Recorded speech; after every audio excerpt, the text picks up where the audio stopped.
So previously I had to cut the tape there so that to give more freedom, what is it, on this slot that goes to the connector at the back of the console. And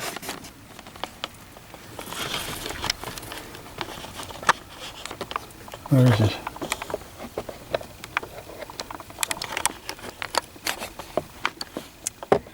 The wires bulk up against the side of the hole. I don't know if I can see that or not.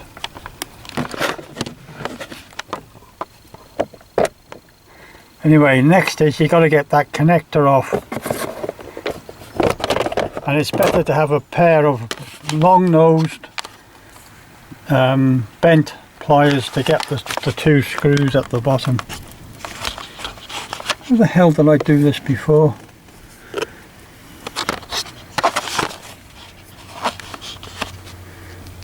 Anyway, on top, oh shit.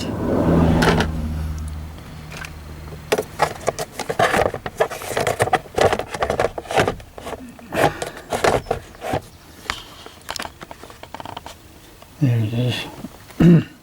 On top of the connector, about there, is a button.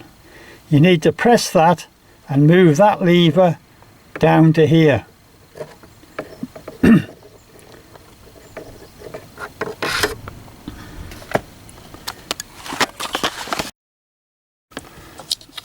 Bloody hell. There is the button on top of the connector, and there is the lever.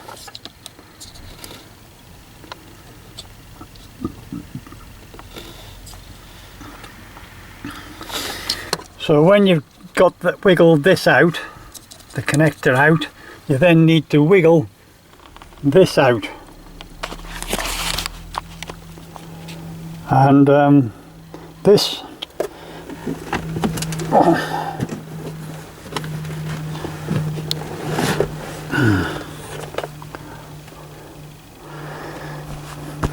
this will come, this plastic, clear plastic, will come off by pressing the clips at the back, 1, 2, 3, 4, and when you've pressed them all, then they've all clipped or made a little noise, a little clicking noise. You can just lift it off here. It lifts it off over these knobs. We'll give that a try. Oh God.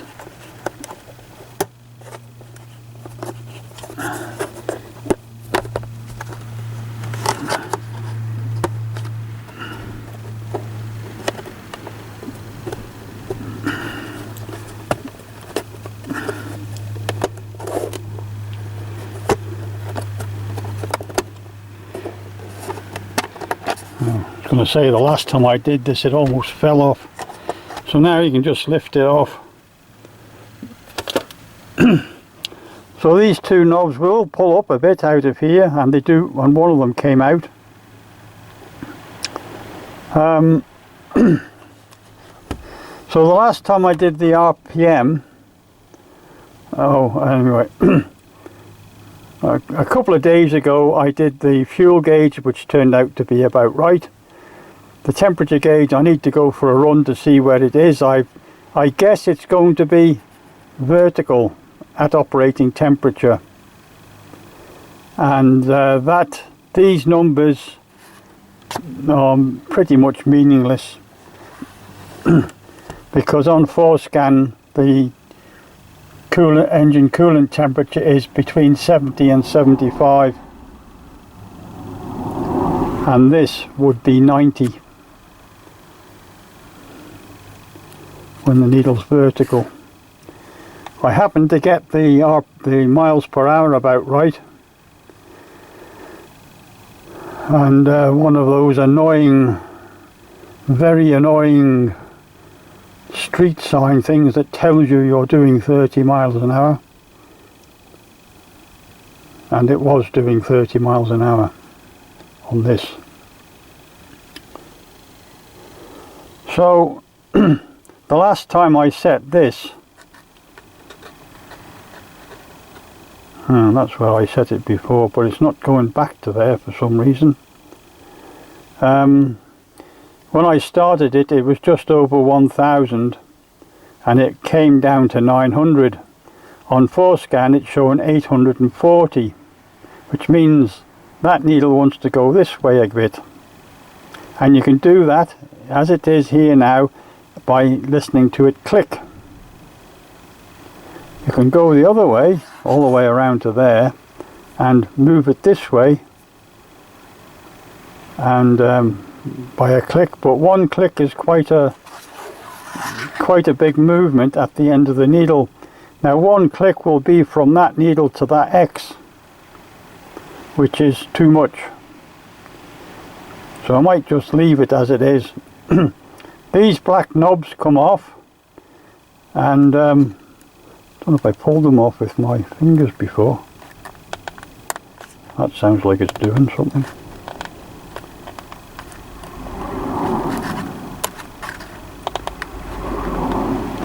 No, it didn't.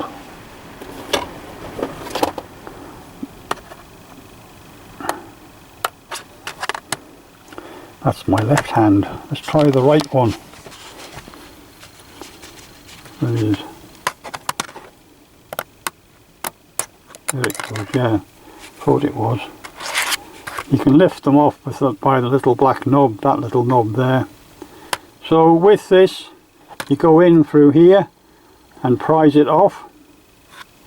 And with 2 spoons, you put 1 spoon in this side and 1 spoon in that side, and lift it off.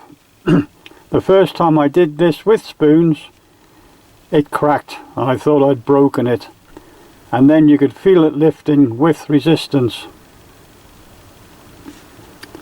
However, you mess around with it, you move things about, and the only way I got it back to where it's supposed, well, where it might supposed to be, was to turn the stem that's in there a little bit till it wouldn't go any further, and then I put it back on. But I was not in the right place, as I was not in the right place with this and that, but I did get that right.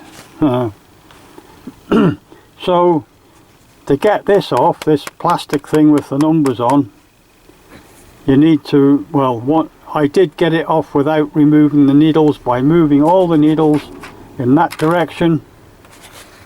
I think it was this direction, and I managed to lift it up and move it over by getting underneath and giving it a little poke over these. The inside diameter of this hole is not much different than the outside diameter of this needle, this back bit.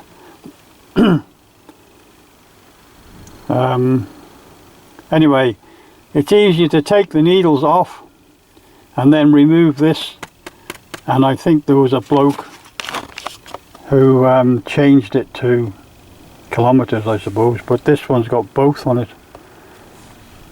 Not quite sure what he was doing.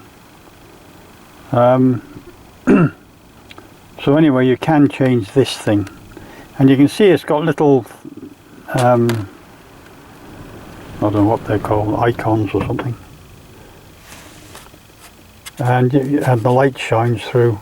Anyway, so I'll put that back on,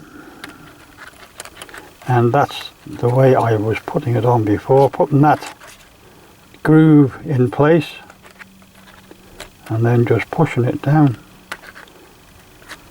And that's my left hand again, not complying.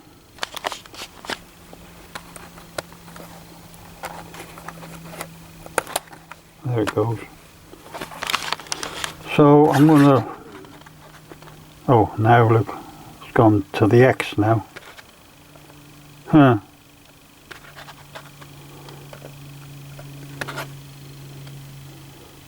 I don't think it's catching on the plastic, this black thing. Don't know. Anyway, that's there, that's there, that is there.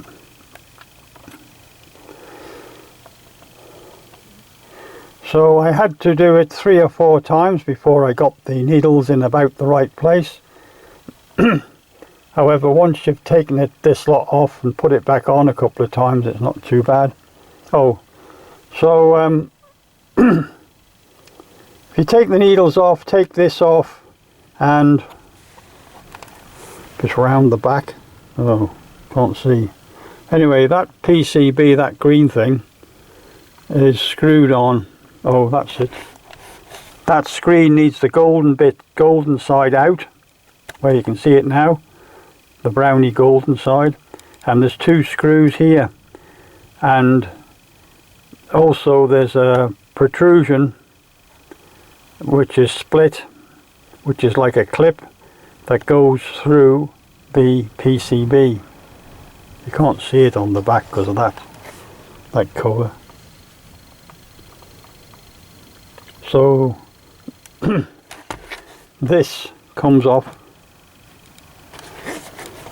This comes off that. There's the clips, I think. Yeah, that's a clip. There and there. And there. Right. So that's it back in. There's a guide here and a guide down there. And you can see that needle's moved. As soon as you put the plug back in, you get that brrr noise, which is the needles moving. But I'm not quick enough to pick it up and do it and see it. Just have to wait and see if that comes out right, about 750 or not. The next thing, well, why did I take it out? The radio time and date weren't showing, and sometimes the light which is here, which should be on at the moment but which isn't, which will come on now, I think, if I close the door and then I open it. There it is. Now if you put your hand up through here, you come to a double bulkhead and there's a connector. And that connector connects the coloured wires to all the black wires. Oh. There.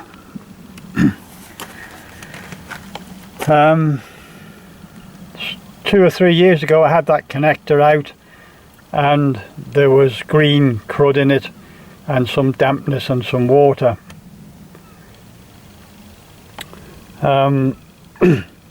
And again I found a little bit of crud, green crud, and a little bit of water this time.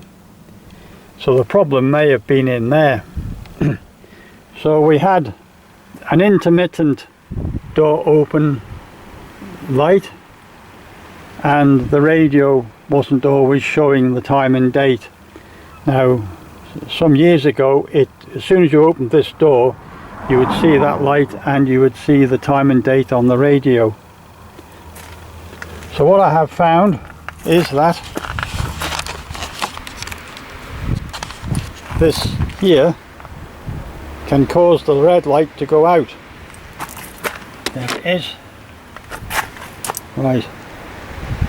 1. Oh shit. 2. And now that red light's gone out.